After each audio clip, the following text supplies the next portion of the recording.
नमस्कार दोस्तों, आप सभी का हमारे चैनल पर हार्दिक स्वागत है। ऋषिकेश में गंगा जी के किनारे एक संत रहा करते थे। संत जन्म से ही अंधे थे और उनका नित्य का एक नियम था कि वह शाम के समय गगनचुंबी पहाड़ों में भ्रमण करने के लिए जाते थे। साथ ही साथ हरि नाम का संकीर्तन भी किया करते थे। एक दिन उनके शिष्य ने उनसे पूछा, बाबा आप हर रोज इतने ऊंचे ऊंचे पहाड़ों पर भ्रमण हेतु जाते हैं? वहाँ बहुत गहरी गहरी खाइयाँ भी हैं और आपको आंखों से दिखलाई भी नहीं देता। क्या आपको डर नहीं लगता? अगर कभी पाँव लड़खड़ा गए तो? बाबा ने कुछ नहीं कहा और शाम के समय शिष्यों को साथ ले चले।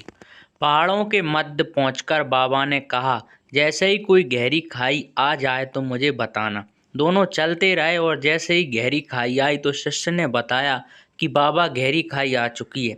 बाबा ने कहा, अब मुझे इसमें धक्का दे दो।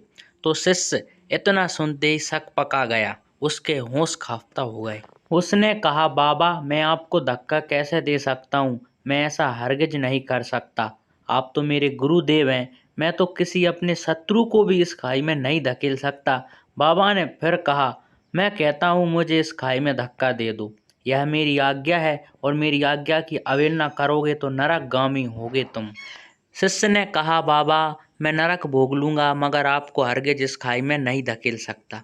बाबा ने शिष्य से कहा, अरे नादान बालक, जब तुझ जैसा एक साधारण प्राणी मुझे खाई में नहीं धकेल सकता तो बता मेरा जो मालिक है भला मुझे इस खाई में कैसे गिरने दे सकता है?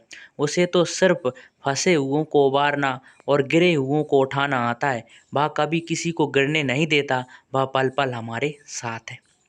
तो ये कहानी आपको कैसी लगी हमें कमेंट कर कर ज़रूर बताएं। साथ ही साथ ऐसी प्रेरणादायक कहानियों के लिए हमारे चैनल को सब्सक्राइब जरूर करें। बहुत बहुत धन्यवाद।